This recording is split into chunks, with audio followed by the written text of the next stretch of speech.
Priti Patel's departure from the cabinet has inflicted another blow on Theresa May, as if she wasn't already bruised enough. Almost exactly a week earlier, her Defence Secretary, Sir Michael Fallon, had been forced to resign too. Such is the parlous state of the government and the fragility of the Prime Minister's own position that many Tory MPs are near despair about whether anything can save their government. Given the critical stage the Brexit negotiations have reached, the weakness of the government is causing some alarm in Europe too. So what, if anything, should be done to salvage the situation? You can choose your cliché according to taste. There's buses you wait for ages, then two turn up. Or there's Oscar Wilde on losing parents. One is unfortunate, two is careless. Such gallows humour about the resignation of two cabinet ministers in just a week does not, however, go down particularly well on the Tory backbenches. There they see nothing but gloom. Their party lost its majority at an unnecessary election in June. Their deputy prime minister is under investigation for sexual misconduct, which he strenuously denies. Electoral support is growing for an opposition that is the most left-wing anyone can remember, and the most vital task facing the government, negotiating favourable terms of exit from the European Union, seems to be getting nowhere. Indeed, so alarmed are European governments about the weakness of the May government that it was reported on Thursday that they are making plans for what to do if it collapses by the new year. It was into this woeful predicament that what many Conservative MPs regard as the wholly unnecessary crisis of Priti Patel broke earlier this week. It was revealed that the International Development Secretary, on what she described as a private family holiday in Israel in August, secretly met 12 senior figures in the Israeli government, including the Prime Minister, Binyamin Netanyahu. She was accompanied in most of the meetings by Lord Polak, the honorary president of the Conservative Friends of Israel, who is also chairman of the advisory board of a strategic consultancy company which has Israeli defense and technology firms among its clients. Ms Patel broached the idea of Britain using some of its foreign aid budget to contribute to an Israeli army program treating wounded Syrian jihadists in the occupied Golan Heights. On the face of it, this idea breaches official British government policy in two respects. First, foreign aid is not given to other countries' armed forces, and secondly, Britain has not recognized Israel's occupation of the Golan Heights since they were taken from Syria in 1967. To add to her problems, it seems Ms Patel was not wholly frank with the Prime Minister about her activities when summoned to Downing Street to explain herself on Monday. When this emerged, she was forced to fly back early from Uganda, in effect to be sacked. In her resignation letter, Ms Patel wrote, "While my actions were meant with the best of intentions, my actions also fell below the standards of transparency and openness that I have promoted and advocated."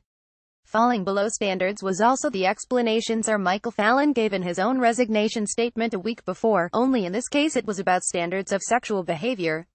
It could, of course, be said that having two cabinet ministers resign in a week is just a case of bad luck. Priti Patel's going off piece just happened to coincide with the explosion of revelations about sexual harassment at Westminster, an explosion that was bound to go off sooner or later and is involving all parties and is far from over yet. So on this way of looking at things, the best that Tory MPs can do is keep cool heads, sweat it out and wait for better luck to arrive. But many backbenchers simply don't think this is an option. To them, Theresa May has already proved herself to be the sort of General Napoleon tried to keep well clear of the sort that doesn't have luck. If you create your own luck, the Prime Minister certainly hasn't created hers. It was she who called an unnecessary election. It was she who let her own close lieutenants run what turned out to be a disastrous campaign. It was she who presided over a calamitous party conference. And the poor judgment just keeps coming, they say. Even as recently as last week came another example, replacing Sir Michael as Defence Secretary with her Chief Whip, Gavin Williamson. This united her backbenches in fury because Mr. Williamson had had no prior frontbench ministerial experience, and his promotion left the impression that he had been both Sir Michael's assassin and the beneficiary of his fall. Mrs. May emerged as a Prime Minister who let her Chief Whip promote himself. So what should be done to try to restore the government's authority and reassure our European partners that there is a government in London they can do business with? The Prime Minister characteristically seems to want to act with caution, simply replacing Ms Patel rather than carrying out a wider reshuffle. But many on her backbenches believe that only a more radical culling of the cabinet can offer the government a new lease of life. Some argue in particular that the Foreign Secretary, Boris Johnson, needs to go. They accuse him of repeatedly demonstrating not only his disloyalty but also his unfitness for the job, most recently in the case of Nazanin Zaghari Ratcliffe, the British Iranian mother imprisoned in Iran, and whom the Foreign Secretary falsely described as having been in the country teaching journalists when she was arrested rather than merely on holiday, so jeopardizing her chances of an early release. Others want to see the back of the Chancellor, Philip Hammond. And many believe that the party's fortunes will be restored only if a whole new generation of Tory MPs is put into high office, so giving the government both new impetus and a new image. Beyond all this, of course, is the fate of Mrs May herself. The previous strategy seems to have been to let her stay in office to negotiate Brexit and then, after March 2019, to find a new leader to take the party into an election in 2022.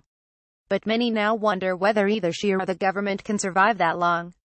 There have been too many crises under her leadership, they say, the resignations of Sir Michael and Ms Patel being only the most recent. She herself has to go, they say. But, others argue, a leadership election now would simply exacerbate the divisions in the party and make a Labour election victory even more likely. So what should the Tories do? Let us know what you think. Image Getty.